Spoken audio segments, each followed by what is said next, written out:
নমস্কার বন্ধুরা, কেমন আছো তোমরা সবাই? আশা করছি তোমরা সবাই ভীষণ ভালো আছো আর আমরাও ভীষণ ভালো আছি। তো এখানে দেখো আমার আঙুলে লেগে গেছে জানালা খুলতে গিয়ে, আমি সেটা তোমাদেরকে দেখাচ্ছি। তো অনেক দিন পর ভ্লগ শেয়ার করছি। আসলে ফোনটা ভীষণ প্রবলেম করছিল আর আমার ট্রাইপডটাও ভেঙে গেছে, সেজন্য আমি ভ্লগ করতে পারছিলাম না এতদিন। তো এখন থেকে আমি আমার ভ্লগ স্টার্ট করেছি। আর এদিকে দেখো আমি ঘর মুছছি। আমার বাসি কাজ বলতে এই ঘর মোছাটাই আছে। আর যে কেননা সকালে আমার বাসি কাজ, বাসন তো আগের দিন রাত্রিবেলায় মেজে রেখে দিই, আর সকালবেলা ঘর ঝাঁট দিয়ে নিয়েছিলাম। যেহেতু আমার হাজব্যান্ড আর আমার ছেলে ওরা দুজনেই বেরিয়ে যাবে, আমার হাজব্যান্ড গেছে অফিস আর ছেলে গেছে স্কুল, সেজন্য আমি বাসি নাইটিও চেঞ্জ করে নিয়েছি। আর বাসি নাইটি চেঞ্জ করে নিয়েছি, ওদেরকে মানে ওরা চলে গেছে। তারপরে আমি এসেছিলাম বিছানা গোছাতে এসে তো জানলা খুলতে গিয়ে তো আমার আঙুলে লেগে গেল। তারপরে আঙুলে লাগা নিয়ে বসে থাকলাম, না বসে থাকিনি, কিছুক্ষণ রেস্ট নিয়ে মানে আঙুলে জল টল দিয়ে আবার কাজে লেগে পড়েছি। তো দেখো এখানে আমি ঘর মুছে নিচ্ছি। ঘর মোছা হয়ে গেলেই আমার বাসি কাজের পর্ব শেষ হবে। যেহেতু আমার নাইটি কাঁচা নাইটি, সেহেতু আমি ঘরটার মুছেই রান্না বসিয়ে দেবো। কেননা ঘর মোছার যে নাইটি পরে আমি ঘর মুছি বা যে কাপড় পরে আমি ঘর মুছি, সেই কাপড় পরে আর ঠাকুরকে জল দিই না বা ধুনো দেখায় না।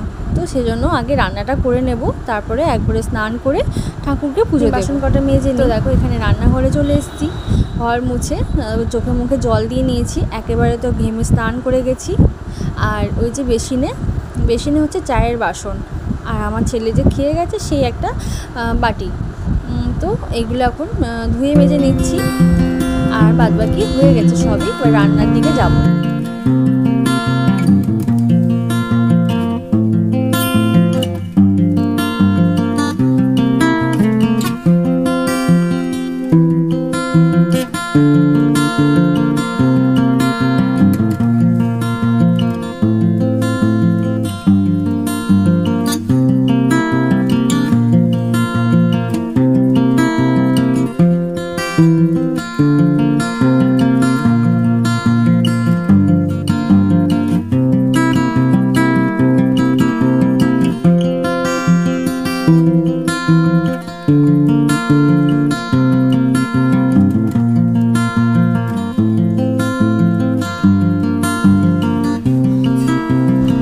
এক মগ জল নিয়ে এসে গেছি, এক মগ জল আমি খেয়ে নেব। যেহেতু আমি ঘর মুছছিলাম, ঘর মোছার পর বাসন মাজলাম, বাসন মেজে মানে ঘর মুছতে গিয়ে ভীষণ গরম লেগে গেছে। যেহেতু ভীষণ গরম, তাই জন্য এক মগ জল ঠান্ডা মানে ঠান্ডা আর নর্মাল জল মিশিয়ে এক মগ জল আমি খেয়ে নেব। তবেই আমার শরীরটা মনে হয় তৃপ্তি হলো, বেশ ভালো লাগলো। তো আমি এরকমভাবেই করি রোজ, ঘর মোছার পর এক মগ করে এভাবে জল খেয়ে নিই, নাহলে ভীষণ কষ্ট লাগে, গলা শুকিয়ে যায় যেন। তো জলটা আমি খেয়ে নিই।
যাওয়ার আগে দেখলাম যে বেশ কিছু জামা কাপড় জড়ো করে রেখেছিলাম, মানে এক জায়গায় সাইড করে রেখেছিলাম।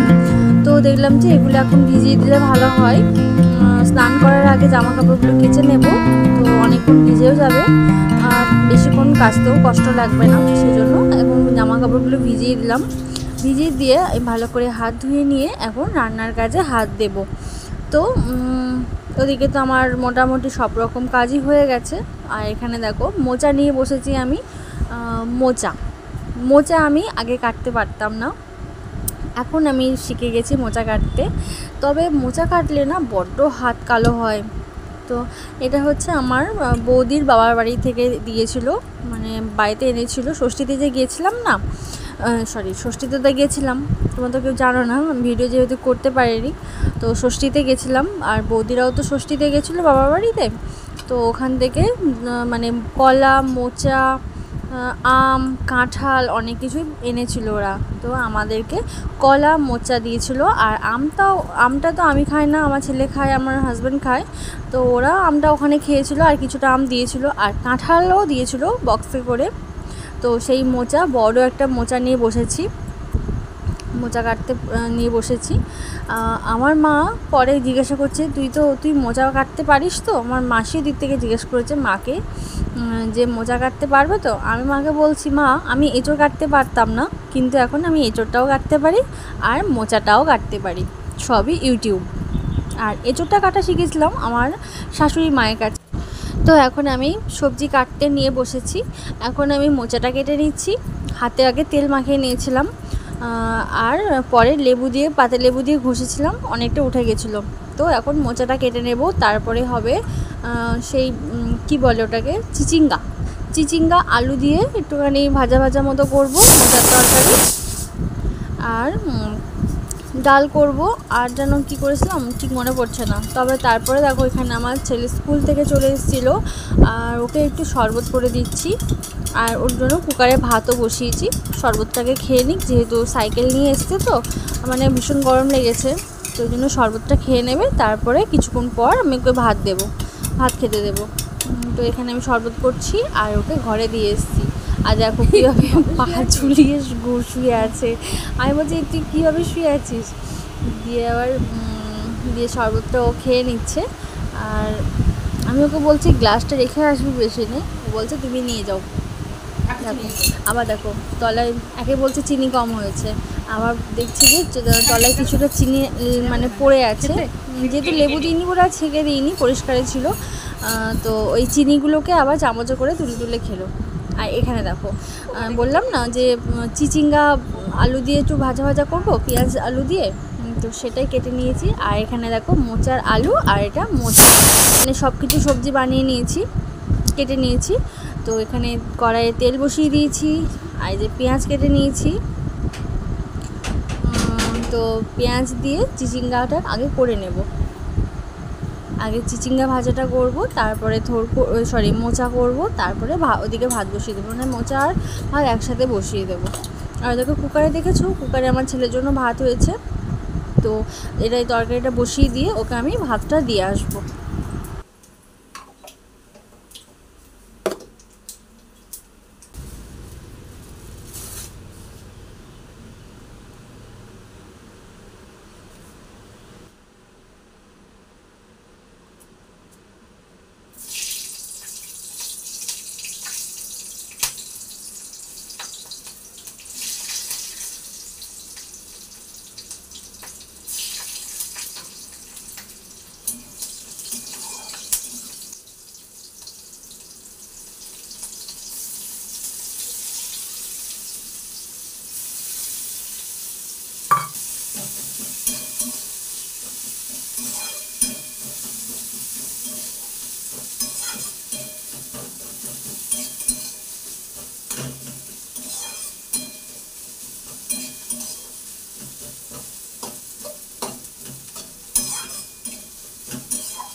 তো পেঁয়াজের কিছু রান্না করলে আমাকে বারবার হাত ধুতে হয়, যেহেতু আমার পেঁয়াজের সব কিছু আলাদা থাকে, সেই জন্য পেঁয়াজ হাতে আমি কোনো কিছু করি না, পেঁয়াজ আর রসুন হাতে আমি কোনো কিছু ধরি না।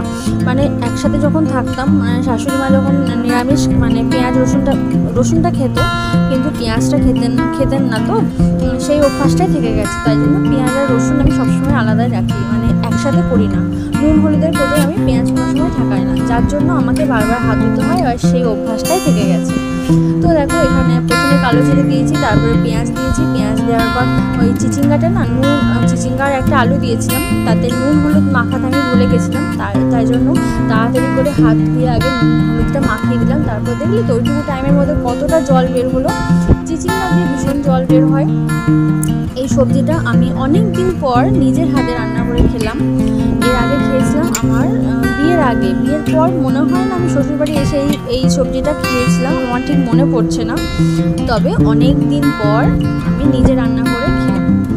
তো ইউটিউব দেখেছিলাম, যেহেতু ফোনে তো সবসময় মাকে বা এই শাশুড়ি মাকে পাওয়া যায় না, সেজন্য ইউটিউবটাই আমার বেস্ট সঙ্গী রান্নার দিক দিয়ে। তো ওইদিকে দেখো সবজিগুলো পড়েছিল, সেগুলো আমি ডাস্টবিনে সব রেখে দিলাম, যেহেতু ফেলে দিতে হয়। আমার গরু এখানে তো আশেপাশে গরু নেই যে গরুর কাছে দিয়ে আসবো, যার জন্য আমাকে ফেলে দিতে হয়। আর জানো তো মানে সবজিগুলো ফেলতে না আমার ভীষণ মায়া লাগে, ভীষণ খারাপ লাগে। সবজির খোসা এগুলো ফেলতে না ভীষণ মায়া লাগে, যেহেতু গরুর খাবার না, তো কিছু করার নেই, তো ফেলেই দিতে হয়। দেখো এদিকে সবজির খোসাগুলো সব ফেলে দিলাম, আর এদিকে দেখো তরকারিটা চাপিয়ে দিয়ে বেসিনে কিছু বাসন পড়ে আছে, সেগুলো আমি সাথে সাথে মেজে নিই, যেহেতু যাতে করে বেসিনে যেন বেশি গ্যাঞ্জাম না হয়, বাসনের গিজগিজ না করে, সেজন্য আমি সঙ্গে সঙ্গে কিছু বাসন হলেই সঙ্গে সঙ্গে মেজে নিই। তো এইভাবে কাজ করি বলেই না তাড়াতাড়ি সব কিছু হয়ে যায়, আর সব কিছু গুছিয়ে রাখতেও পারি। একা হাতে যেহেতু সব কিছু করতে হয়, সেজন্য এইভাবেই গুছিয়ে টুকটুক করে করতে থাকি। তো দেখো এদিকে তরকারিটা হচ্ছে, এদিকে আমি বাসনগুলো ধুয়ে নিই।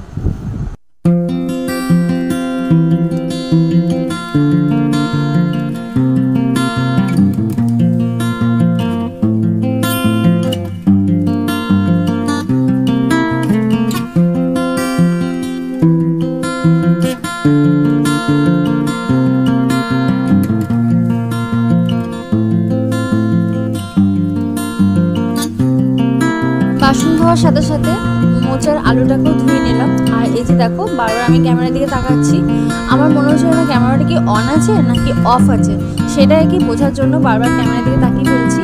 এখন অনেকদিন পর করছি তো আবার মানে অন্য ফোন, সেজন্য আর কি একটু মানে কনফিউজ এসে যাচ্ছে মনের মধ্যে যে ক্যামেরাটা অন আছে তো, নাহলে তো খাটাখাটিটা বেকার হয়ে যাবে, সেজন্য বারবার ক্যামেরার দিকে তাকিয়ে ফেলছি। তোমরা জাস্ট ইগনোর করো, হ্যাঁ।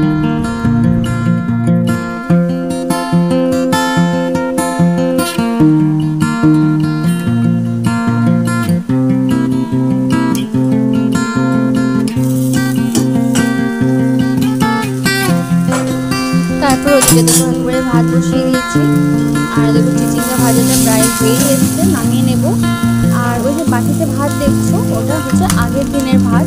রাত্রিবেলা ভাত করলে না ভাত কীভাবে বেড়ে যায় আমি বুঝতে পারি না, তো ওই ভাতটা বেড়ে গেছে, ওই ভাত ছিল, ওই ভাতটা আমি খেয়ে নেবো, হাঁড়িটা মেশাবো না, আর ফেলেও তো দেওয়া যায় না, তো ওই ভাতটা আমি খেয়ে নেব। চিচিঙ্গা ভাজাটা নিজের হাতে প্রথম করছি তো, বেশ কালারটা এসছে না বলো, আমার তো বেশ ভালো লেগেছিলো খেতে। আমার বড় বলেছিল নাকি ভীষণ ভালো হয়েছে খেতে। তো রাত্রে এসে এটা দিয়ে ভাত খেয়েছিল, এটা তরকারি সবজি সবই ছিল, ভাতও ছিল, তো রাত্রিবেলা এসে খেয়েছিল, খেয়ে বলছিল যে ভালো হয়েছে খেতে। তো ওসব খেতে চায় না, আমি বলেছিলাম যে এই সবজিটা নিয়ে আসবে, তো কেমন খেতে ভুলে গেছি, তাই জন্য ও বলেছিল আমি এসব খাই না, তুমি তোমার মতো রান্না করে খাবে। তো সেই জন্য একটু পেঁয়াজ দিয়ে রান্না করেছিলাম। ইউটিউবেও দেখলাম যে পেঁয়াজ দিয়ে করছে, অনেক রকমই দেখলাম, তবে এই শুকনো ভাজাটা আমার মনে হলো জন্য এটা বেশ ভালো লাগবে খেতে। তো দেখো ওইদিকে ভাতে চালটা যেহেতু ভিজিয়ে রেখেছিলাম, ভাতটা এবার জলটা গরম করে চালটা দিয়ে দিচ্ছি, আর ওই যে ভাত বাড়লাম দেখলে ওটা আমার ছেলেকে দিয়ে আসলাম, ঘি দিয়ে আলু সেদ্ধ দিয়ে ভাত। এটা খেয়ে এখন স্নান করে ও ঘুমাবে, যেহেতু অনেক সকালে উঠতে হয়েছিল সেজন্য। তো এইদিকে আমি চিচিঙ্গা ভাজাটাকে বাটিতে নামিয়ে নিচ্ছি, তারপরে ওই মোচাটাকে মানে কুকারে ভরে সিটি দিতে দেবো।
তো এদিকে দেখো কলমি শাকটাও করে নিচ্ছি। অল্প একটু কলমি শাক ছিল, ভাবলাম যে রেখে আর দেবো কেন, রেখে দিলেই তো নষ্ট হয়ে যাবে, পাতাগুলো সেই হলুদ হলুদ হয়ে যাবে। সেই জন্য ভাবলাম একটু বাদাম দিয়ে কলমি শাকটা ভেজে নিই।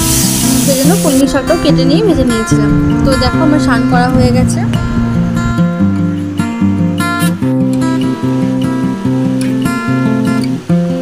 আর এদিকে ঠাকুরকে পুজো দিয়ে নিয়েছি, স্নান করে এসে ঠাকুরকে পুজো দিয়ে নিয়েছি। দেখো তোমরা আবার আরেকবার আমার ঠাকুর দর্শন করে নাও তোমরা।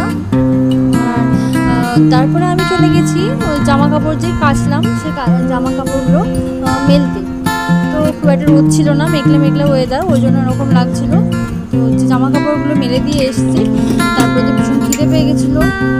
এদিকে দেখো রান্নাগুলো তোমাদেরকে আরেকবার দেখিয়ে দিই। এই যে বাদাম দিয়ে কলমি শাক ভাজা, আর নিচে ওটা আলু সিদ্ধ রেখেছি। আর এই যে মোচার তরকারিটা দেখো, এটা ফাইনাল লুক মোচার তরকারি।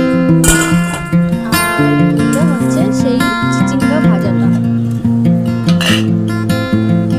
কেমন হয়েছে আজকে রান্না তোমরা কমেন্ট করে জানিও। আর এদিকে কড়াইয়ে আমার ছেলের জন্য ডাল না হলে তো ও ভাত খেতে পারে না, ওর জন্য ডাল রোজই করতে হয় আমাকে। তারপর তো খাওয়া দাওয়া করে নিয়েছিলাম। তারপর এদিকে দেখো সন্ধ্যা হয়ে গেছে আর ভীষণ হাওয়া দিচ্ছে, মনে হচ্ছে না ঝড় উঠেছে, ঝড় ওঠেনি, ওটা হাওয়া দিচ্ছে। তো আমার ছেলেকে বললাম যে ফোনটা নিয়ে আয়, একটু সুন্দর লাগছে ফুলগুলো এভাবে এমনভাবে দুলছে হাওয়াতে। তো ও একটুখানি ক্যাপচার করলাম। তারপর দেখো সন্ধ্যা দিয়ে নিয়েছি, এখানে সন্ধ্যা দেওয়া হয়ে গেছে আমার। তো এদিকে আমার ছেলে আবার ভিডিও করেছে, সেটা আমি তোমাদের সাথে শেয়ার করলাম। দেখো ফুলগুলো কি সুন্দর দুলছে না হাওয়াতে। তো বন্ধুরা আজকের ভিডিওটা এই পর্যন্তই, দেখা হচ্ছে আবার পরের ব্লগে। ততক্ষণের জন্য সবাই সুস্থ থেকো, ভালো থেকো আর আমার পাশে থেকো।